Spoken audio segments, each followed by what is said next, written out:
Good morning. Happy Wednesday. It's my mommy day. Super late out on my walk. It's almost 8 o'clock. Yeah, with the sun coming up way later now.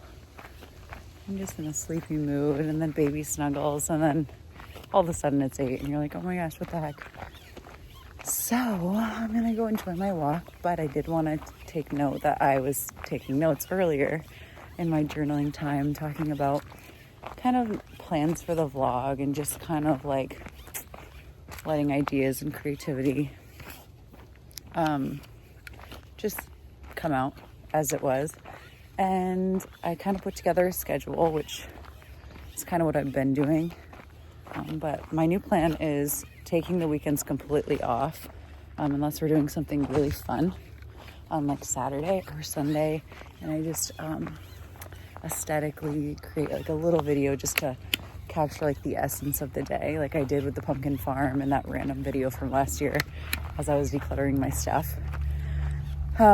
So taking that off, just dedicating the weekends to rest and nothing like to do, and just family time, friend time, stuff like that.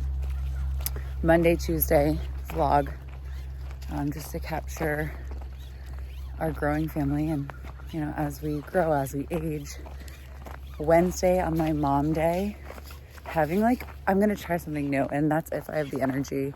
I know my baby's young and I'll get more energy as she grows and gets a little bit older and I recover from literally making a human life. So no pressure on myself for that, but I want to do more regular quote unquote mom chats is what I wrote down. And I thought that was cute because I like hearing moms talk about relatable stuff, especially with newborns and toddlers and how they do this, how they make this easier, how they make life easier, and with mealtime, like blah, blah, blah, etc. So if anything is calling to me that I feel I'm calling to share, I'm going to just dedicate a little chat on Wednesdays to do that. So hopefully I get, you know, like 30 minutes to sit down and chat with you guys later for our first weekly mom chat. So grandparents, unfortunately, this is not for you guys. There will be no kids involved. It will just be me, your beloved Emily, just talking to the vlog. And then Thursday and Friday, back with the kids doing our usual vlog, and then the weekend rest and then repeat. So we'll try that out, see if that works, and I think it's gonna be beautiful. And yeah, so on with my walk. Hi, it is breakfast time. Today I have some organic oats, obviously hot water, and then a bunch of stuff in there. I have pumpkin seeds, I have frozen mangoes, flax seeds, chia seeds, I think that's it, hemp seeds. Poured the water over, covered it, let it steam up in there, cook a little bit, and then I added some fresh blueberries and some pure maple syrup with a coffee. A cute little munchkin drinking her morning milk. I also did start my day off after my hike with a smoothie from yesterday with a bunch of mixed fruits. I found that pineapple is like a new favorite just to add to things, just to sweeten it up really. So I use all organic flash frozen fruits.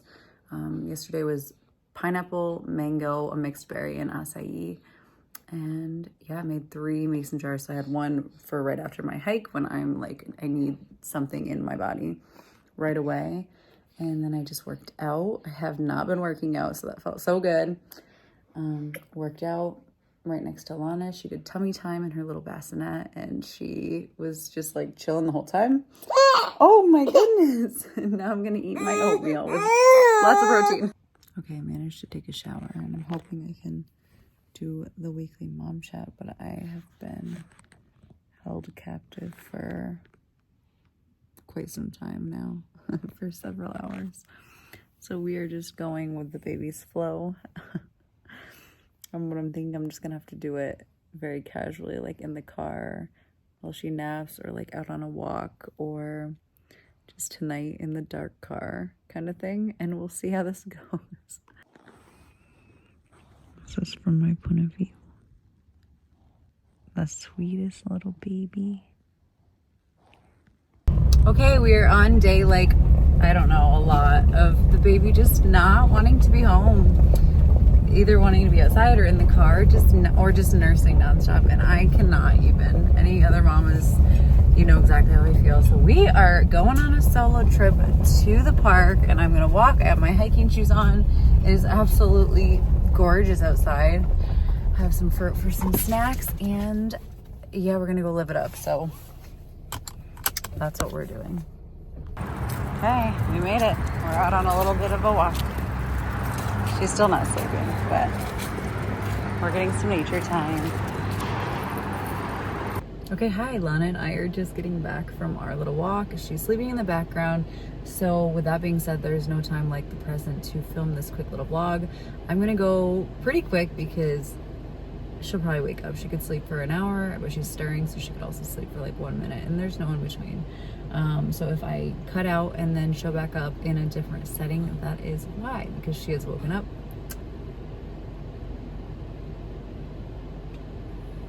And we are somewhere else. Okay, so this was not at all the plan, not even a little bit, but we're here for it. And this is just an introduction to mom life for anyone who does not have children, but this vlog is mostly for moms, so you feel me. So she's nursing, so if you hear that, then you hear it. She's very loud, so you probably will hear it. And I'm just gonna record today's chat, mom chat, from my bed. Let me get my notes out and we'll hop right in. Okay, so I do have some notes. If you see me looking off screen, that is why, because me without like a script or notes, just free range talking is just, it will be here for an hour. So, little introduction. My name is Emily, which I don't know if I've ever mentioned my name on the channel, so that's so funny. Maybe like the first vlog ever. I have no idea. My name's Emily, so hi. I have 3 daughters, 8, almost 3, and this little newborn, she's almost 3 months. And I am 30. So, a little backstory. I was a business owner all throughout my 20s, built a business, a creative business. I owned a professional photography company. I built the business to a 6-figure earning company. I loved it, very passionate about it. After my second daughter was born, Lane, I just had a huge shift in priorities and time priorities, basically. And I finished up all of my bookings that I had previously booked, and I closed my books. I got rid of all of my bills, which were mostly work related anyways, which I no longer needed because, you know, with business there comes a lot of bills. And my husband and I decided to join forces and become a 1-income household because I found out that I really don't buy that much stuff. I buy food, lots and lots of food. And we made it work. And so we've been doing that for about a year now. And I am a full-time homeschooling mom because of that. Excuse you, Lana. It's going to be the loudest, craziest chat ever. Okay. What else? Okay. So I want to do these chats basically for other moms. So like I said earlier, this one is not going to be about the kids, although there's 1 kid in it. So grandparents, family, if you're here for the kids, move along. I'll see you in tomorrow's video. But I just want to create some like relatability and like talk about relatable topics that I myself like to hear other moms chat about. And I like to talk about relatable stuff with other moms, like at the playground or on mom dates or what have you. So today's topic is how I was able to have a pain-free birth, and I've been meaning to post this and film it and talk about it because I know that there are people I can help a lot with this topic. And so I've already scripted it, so I'm gonna have to pause the video and go to that page because I scripted it like a week, maybe 2 weeks ago. So I will flip to that one, we will continue, and then that is today's video. Okay, we're back. I don't know how much time I have because this girl is farting up a storm. And so I'm guessing she's either working on a poop or has already pooped. And yeah, we're going with all the things today. So, okay, so how I was able to have a pain-free birth is what I'm going to be talking about. And like I said, I'm still looking up at notes. If you see me looking off screen, I'm totally cheating because I cannot remember anything and I want to talk about very specific things. So this is a very radical idea. So take it as you will, and it could work for you, or it might just be too out there for you. So, but I'm asking you right now to not be scared of the topic, because like the word hypnobirthing, the word like the topic of like having a pain-free birth in our society seems like ridiculous, like impossible. Okay. So I was definitely a little bit on the skeptical side when I even heard that a pain-free birth was a thing, but I'm very grateful that I gave it a chance because it changed my entire experience in birth. It's like 10% the body, 90% mind. And so it is a commitment. And I started this process when I was oh my gosh, I don't know if this is going to be a ridiculous video. I'm so sidetracked and distracted, but, I started this in like my second trimester, like probably the middle or even more towards the end of my second trimester. And I kind of thought, oh my gosh, it's too late. But I really shifted my core beliefs with birth in general, and anything you hear other people talk about, anything I believed about birth previously. And I mean, I have already had 2 babies. And so it was a very radical shift in my thinking. Okay, so next little topic, I have to move my phone. Okay, so I have in my notes to lightly chat with you guys about my previous births, because my first birth with Addison was almost 9 years ago. It was in a hospital. It was nothing like Lana's birth. I had no expectations and nothing to expect, and nothing to side by side it, nothing. My mom never really talked poorly of birth. She just said, it hurts. Like that was it. She didn't go into detail. I was never really exposed to anything like, oh my gosh, it's going to hurt like crazy. And I was very fit, very young, just went in. I had some really good nurses, all the things. I think I kind of did like a meditative birth, and I remember thinking like, I can't do this, but I don't remember it super hurting. I just remember being super uncomfortable and then standing right up and like being back to normal. It was crazy. Okay, so almost 3 years ago with Lane, I had her in a birthing center, and that was the most pain I have ever felt in my entire life. It was the most painful birth that I've ever experienced, like painful anything that I've ever experienced. So I know what it feels like to have a painful birth, and it was just filled with pain. I mean, I literally thought at one point it would be easier to just jump out the window of the birthing center and like die. That's how bad it was. So I'm telling you, even if you have had a painful birth, you can still have a pain-free birth, because I'm telling you, I've experienced it. Okay. Anyways, moving on. Where's my next note? Okay, so for Lane, I have a list here. Some things that did not serve me, okay? Did not serve me at all to have, which is why I believe I had a painful birth with her. And these are the things you should not do. I did no inner work, okay? I was like all about business. I was so distracted. I was just keeping busy and not getting spiritual, not becoming into my body at all. Like I wasn't meditating. I wasn't working out. So that's another thing on my list. I did no exercise, consumed with work, no birth study at all. Didn't, look into what my body was doing during birth, how to breathe, other people's birth stories, all those kind of things. I had like a mindset to like overcome birth, because I was like, oh, I've done this before. This is going to be easy. Like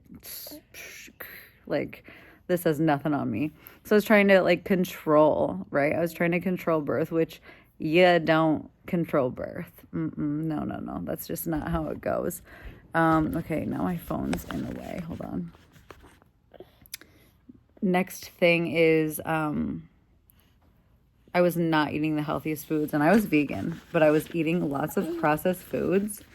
And I was a healthy vegan, and then I switched to more processed foods, and then I was eating lots of carbs and stuff. And so, in my opinion, from the way I eat now, that was not the healthiest way to eat, and it wasn't making me feel the best.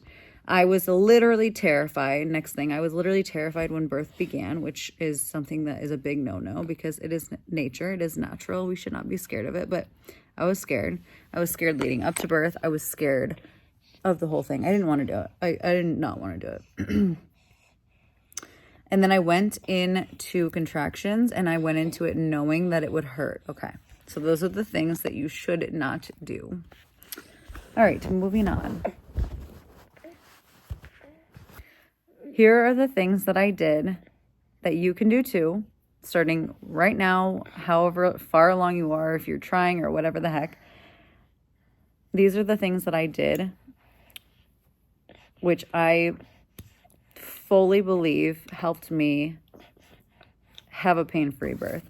And it was a decision. It wasn't just like I got there and it was like, oh my gosh, this for some reason doesn't hurt. It was full concentration, meditation, movement, knowing, like just having the knowledge in my brain of what my actual body, like what my physical body, my uterus, my muscles were doing during a contraction. No one teaches you that. No, I literally had no idea. I had to find out from a book that I randomly found, and I'm so grateful for that book, and I will be sharing those books. And once I figured that out, I could almost like close my eyes and see what was happening, and my contractions did not hurt. It was almost like pleasurable. And anyways, so here's the list. I read books. I read 3 beautiful books, 3.5, because I started on one good one, but that's a real hippie one, and that's like far out there, but it was just kind of like a random read while I was like just waiting for Lana, because I had finished the books and like reread a couple of them just to get like make sure my mind stayed like right, so like right in the right place. So I was just waiting for her. Read like half of it, but that's not important. I'll share it, but it's not important. But the 3 first books are incredible. I will link them in the description, but I'm also going to share them, hopefully if they load properly, right like here.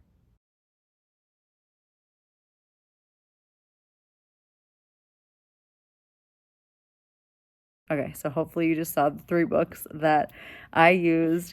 Go buy them right now, and I put them in the order that I read them, and they changed my life, and they changed even the way that I am now as a human. Anyways, the other thing I did, and this is for anyone who really just like okay, it's music. I listened to music during my birth, which I had never done before. This is for people that get like the chills when you hear a new good song. And it just makes it like music just moves you. Find a very spiritual, like incredible playlist that makes you feel like a spiritual goddess of ancient times. Like, I don't know, find your calling on that and find a playlist, create a playlist that makes you feel like that. Like you're just spiritual, you're like connected to the universe, connected to the source energy, connected to God. Like find a playlist that makes you feel that energy. Okay. The next thing I did, I dove straight in to finding YouTube channels with birth educators. So I will link a couple down in the description that helped me immensely. And they just talk about the same things like positions in birth, why, certain breathing techniques help you, certain positions help you, things not to do, why you should not be afraid of birth, why you can have a pain-free birth, all of those things. Okay, next, breathing, which the books, I think all of them talk about it, but the books will literally help you with breathing. And I was breathing, and I think it was like in 1, 2, 3, 4, and then out 8. So you're almost like you're like dying, almost like you breathe in and then it's like all your oxygen is just gone and you're so relaxed. That's what I did during my contractions, and it was so powerful. So the books, everything on this list, the books will teach you, but I'm just giving a quick list as like an outline, because if you find this video interesting or something that you might think might work for you, dig right in, go get those books, and just, this is possible. I'm telling you, this is possible. The most spiritual, beautiful experience I've ever had. So much so that I don't think I would sign up to do a whole pregnancy again right away, because no, especially if you're pregnant right now, like, it's just, no, it's a big old commitment. It's like a year. But if I could sign up to do birth again tonight, I would, because it was so beautiful. It was almost pleasurable. Okay, next. Breathing visuals. I visualized, like, for me, something that worked was just me closing my eyes, like I said, and just visualizing what was actually happening to my cervix and my uterus, and like opening like a flower, like a spring flower. It was so beautiful. So visuals helped me a lot. Staying extremely calm helped me so much. Just staying calm, like I was literally meditating, like I was almost dying, and I was just like completely connected to source, universe, God, whatever it was, and I had no control, just no control. And I think that's also on the list, giving up control. I don't think maybe it's not, but I'm adding it. I'm adding this right now, completely giving up control. You have no control during birth at all. So the fact that you think you do will give you a painful birth. Like, you control nothing.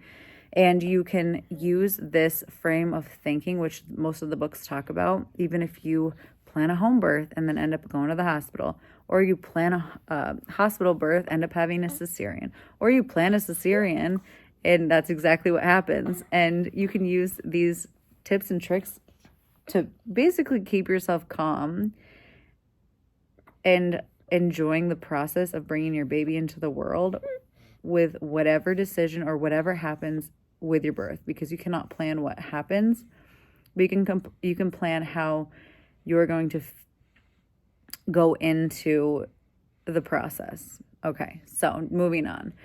The next thing is home birth. I mean, it was my first home birth. I had Addison in a hospital, Lane in a birthing center. Lana was in our home in this very room, and we get to come into this very bed and snuggle right after, and it was incredible. That was huge for me. But if it's your first baby, or if you've had any complications, home birth, midwives are really just for healthy moms who are carrying healthy babies. And so if you even feel a little bit not confident about that decision, don't do it. But if you are kind of like, ooh, that could totally be for me, I would encourage you to go for it, because our bodies were made for this. And unless there's something wrong, there's nothing dangerous about birth, from everything that I've read and everything that I've heard. But yes, things can happen. I mean, there's nothing dangerous about walking in a park, but things can happen that could kill you, get hit by a car, a tree could fall on you, but that's just life. Okay, moving on. Hypnobirthing. I did hypnobirthing, and that's a really stupid name because it sounds crazy and woo-woo, but it's like, I call it meditative birthing. You birth in a meditative state, basically. And this could be used for so many different things in life, along with the breathing, along with everything you learn with this. But those 3 books really one of the books touches on it, which I think it was my introduction to hypnobirthing.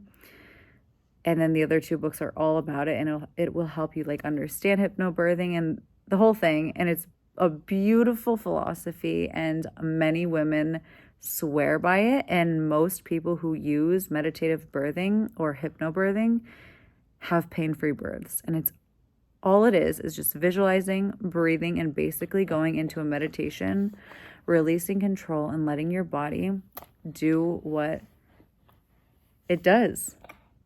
And it talks about the science. It's like a very sciencey thing to look into. I mean, it sounds very hippie, but it's really not. It's saying, when you think something's going to hurt, you release adrenaline, which takes away the blood flow to, the organs that needs to be working. And if you're relaxed, then you release oxytocin and all the good, beautiful hormones that you need to birth a baby. And if you're breathing, you're giving those muscles oxygen to work properly. You need to hydrate those muscles. You need to relax those muscles and let them work, and all these beautiful things. And they will talk about them in the books. And if you don't have time to read a book, that's totally understandable, but definitely listen to the Audible or someone talk more in depth who's better at storytelling than me talk about these books, because these books will change your birthing experience. I promise you. Okay, next. I kept extremely fit during my pregnancy. Like I said before, when I had a painful birth, I did not move my body like once. My husband was doing everything for me. I got so ridiculously lazy, and it showed when it was time to run my marathon, to have my baby. And it's a whole body experience and a whole body sprint and marathon that you have to be in shape for it, okay? You can't just like lay on your bed, which when you're pregnant, you're like, oh, I'm just going to lay around and like make this baby because my body's doing a lot of hard work. Yes, that is true. Your body's doing a lot of hard work, but your body will feel better if you get the heck up and move and dance and walk and do those squats and just do the working out that you were doing before. And I know if you're not there mentally, it sounds like so shit, but somehow try to get yourself into the mood to want to work out, because there is going to come a day in your pregnancy where it's going to be time to push that baby out. And although you don't really have to push the baby out if you are hypnobirthing or meditative birthing, because you use your breath. And I did that. And I, up until the very end, if you want to check out my birth video, it's a couple videos down. It's called Pain-Free Birth. And I really did not push at all until the very end. I think I pushed like, I don't know, 3 times, just because my midwife's like, you're doing good with the breathing, but if you want to just kind of, like, she's right there. If you want to just like give me a push, like, she'll be out. We can move on with our day. But anyways, there's going to be a day that you have to get that baby out. And if your body's not ready for that marathon, you're going to be in struggle city. You're not going to be able to move correctly. And I remember even trying out my birthing moves, my birthing positions before birth. So I was like not doing them for the first time and freaking myself out. I was just going into them, and I was used to them and used to the birth ball, used to the stretching that I was doing, stretching out my hips, and it felt totally natural. So I was able to stay calm during my birth. Okay, we're moving along. I ate extremely healthy, fruits, vegetables, oats, sourdough bread, which, you know, kind of got a little bloated from that, but still healthy, and lots of eggs. I don't know, that was just me, but everybody feels best on a different diet. And now postpartum, my diet's completely different. And before I got pregnant, my diet was completely different from my pregnancy diet and my now diet, my postpartum diet. So do literally whatever makes you feel absolutely incredible. But a good rule of thumb is eat the rainbow, lots of fruits and vegetables. Nobody can talk crap about that. Okay, moving on. I kept routine. I kept routine just so I wouldn't go crazy. I don't really know why I wrote that. Okay, kept routine just basically to not go crazy during the pregnancy, I guess. I gave up control completely, like absolutely, completely. The books talk about it and help you through affirmations and stuff, but I completely gave up control, which helped me a lot. And during that birth video that I posted, you can see how completely, like, I was just giving everything, like all control to the universe that somehow made this human life inside of me, and then helped me bring it into the world, and then now makes me milk to feed this thing. And like, it's just incredible. And it was amazing, which brings me to the next thing, spiritual connection. I developed the biggest spiritual connection to the universe, because that is my belief in the thing that is bigger than us, the universe, the source energy, wherever the heck we come from. That is my belief. And I developed a huge bond and connection to whatever that was, and just in constant gratitude that I was gifted this third human life, this third daughter, who's going to grow up to be a beautiful woman who can make her own humans. And I was like gifted this responsibility to create her, and just this trust that my body could just, was designed to just like have her. And that really helped me a lot. And that was just some inner work. That goes way beyond this video, but around the time I got pregnant, I gave up social media. I went to a very slow pace of life. I started decluttering things in my house that didn't serve me. I started journaling. I started reading very spiritual books. So that's maybe a me thing, but it definitely helped me when it came to birth, to just have that spiritual connection with whatever it is that you believe in. Moving on. I already said practice, like practicing my birthing position. So the last one is I used a birth ball. And that birth ball, I'm telling you, with the music and me swaying, it felt like I was part of the ocean. And I was just moving on it, feeling what my body needed, feeling where my baby needed to be. And you're going to have to Google this one because the video is going to be way too long if I explain it. But the night before I went into labor, because I was like, I don't know, 7 days past due, a week exactly, I did the mile circuit, and it's so easy and it's so worth it if you're a little bit late from your due time and you're kind of like, I'm ready to not be pregnant. I did the mile circuit, which is just laying in positions just to get the baby out of your pelvic bone, to let them then fall back into the right optimal position to then start birth, basically. And that's exactly what happened, because I had her. I started going into labor at like 4 a.m. the next day. Check out that birth video if you're interested in the details. And yeah, that birth ball just made me feel completely one with my body. I got right on that. I made a bunch of trips to the bathroom going up and down the stairs, which was super annoying. I should have just gotten a bucket because we're under renovation. But anyways, I lived on that thing until my waters gushed out onto the ball, onto the blanket, because I was wrapped up like a Buddha and just drinking my water, drinking my energy, little snacks, and my chia seed pouches for like people running actual marathons. I had oatmeal. I was literally acting like I was running a marathon or doing some crazy stuff, because I was. And no one talks about that. They don't even let you eat in the hospital, and you're about to do this incredible physical, mental, spiritual thing. It's insane. So my waters gushed, got in the tub, kept my breathing, and then I was in downstage, which when you dive into hypnobirthing, if you end up taking that route, they will talk all about that. And I cannot recommend it enough. Okay. I think that's it. I honestly think that's it. So I will make sure to link all of the resources in the description. Hopefully this video wasn't too wild with the distractions and the sucking and the farting and the everything and the mom life. And hopefully at some point someone gets some value out of this video.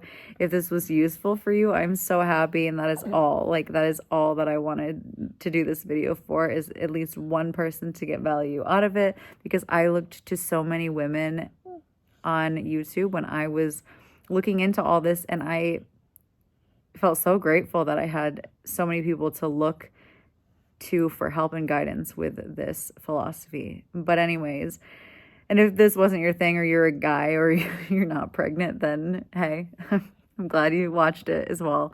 And also, hopefully, I have a note that says, listen to all I think that's a note for me. Oh no, it's a note for you guys. Hopefully you listen to all of this, because every single thing is important. And these books, they are like teeny little books. They're not huge books. It's not a huge commitment. But like I said, if you're not even a reader, just audible them. You could probably get them done in like a week, and they will change your life. They will change your birth experience. And just know, at the end of the day, you were designed for this. And this is possible to have a pain-free birth. And you got this. And the fact that you're even looking into this, there's a reason for that. Okay. There's a reason for that.